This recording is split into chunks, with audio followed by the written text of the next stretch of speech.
চলতি বছরের শুরুতেই কেন্দ্রীয় সরকারি কর্মচারী ও পেনশনভোগীদের জন্য অষ্টম কেন্দ্রীয় বেতন কমিশন গঠনের ঘোষণা ঘিরে দেশজুড়ে ব্যাপক আগ্রহ তৈরি হয়েছে।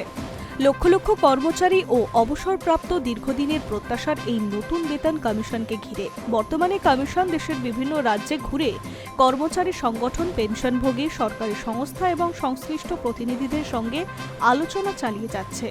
এই ধারাবাহিক বৈঠকের অন্যতম গুরুত্বপূর্ণ পর্ব সম্প্রতি অনুষ্ঠিত হয়েছে কলকাতায়। এই সপ্তাহে কলকাতায় অনুষ্ঠিত বৈঠকে উপস্থিত ছিলেন বিভিন্ন কেন্দ্রীয় সরকারি দপ্তরের প্রতিনিধি, কর্মচারী সংগঠনের সদস্য, পেনশনভোগীদের সংগঠন এবং বিভিন্ন অ্যাসোসিয়েশনের প্রতিনিধিরা। বৈঠকে কর্মচারীদের বেতন কাঠামো, ডিএ, পেনশনের সুবিধা, চিকিৎসা পরিষেবা এবং অন্যান্য আর্থিক সুবিধা সংক্রান্ত বিভিন্ন দাবি ও প্রস্তাব নিয়ে আলোচনা হয়। কমিশনের প্রতিনিধিরা অংশগ্রহণকারীদের মতামত ও পরামর্শ বিস্তারিতভাবে নথিভুক্ত করেন। সূত্রের খবর, দেশের বিভিন্ন প্রান্তে অনুষ্ঠিত এই ধরনের বৈঠক থেকে প্রাপ্ত তথ্য ও সুপারিশের ভিত্তিতেই কমিশনের একটি বিস্তৃত রিপোর্ট প্রস্তুত করা হয়েছে। সেই রিপোর্টের উপরে নির্ভর করেই ভবিষ্যতে কেন্দ্রীয় সরকারি কর্মচারী ও পেনশনভোগীদের বেসিক বেতন, ভাতা এবং অন্যান্য আর্থিক সুবিধা বৃদ্ধির রূপরেখা নির্ধারণ করা হবে। বিশেষজ্ঞদের মতে শুধুমাত্র দিল্লি ভিত্তিক সিদ্ধান্তের পরিবর্তে বিভিন্ন অঞ্চলের বাস্তব পরিস্থিতি এবং কর্মচারীদের চাহিদাকে গুরুত্ব দেওয়ার লক্ষ্যই এই ধরনের আঞ্চলিক বৈঠকের আয়োজন করা হয়েছে।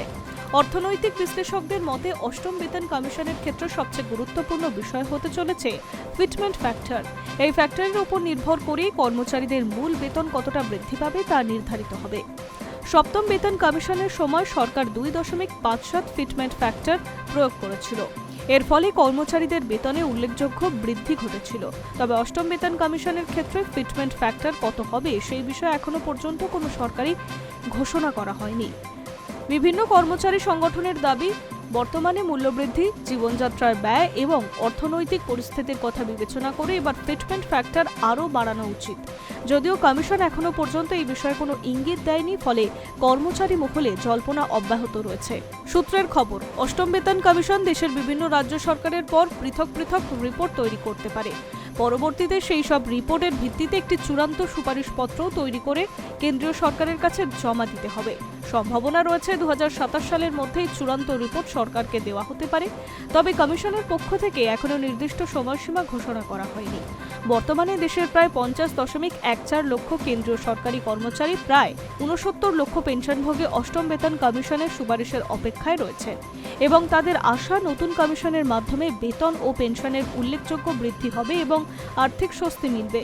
ফলে কলকাতা সহ দেশের বিভিন্ন প্রান্তে অনুষ্ঠিত এই বৈঠকগুলি ভবিষ্যতে বেতন কাঠামো নির্ধারণের অত্যন্ত গুরুত্বপূর্ণ বলে মনে করছে বিশেষজ্ঞরা। এখন সকলের নজর কমিশনের পরবর্তী পদক্ষেপ এবং চূড়ান্ত সুপারিশের দিকে। Hi news network.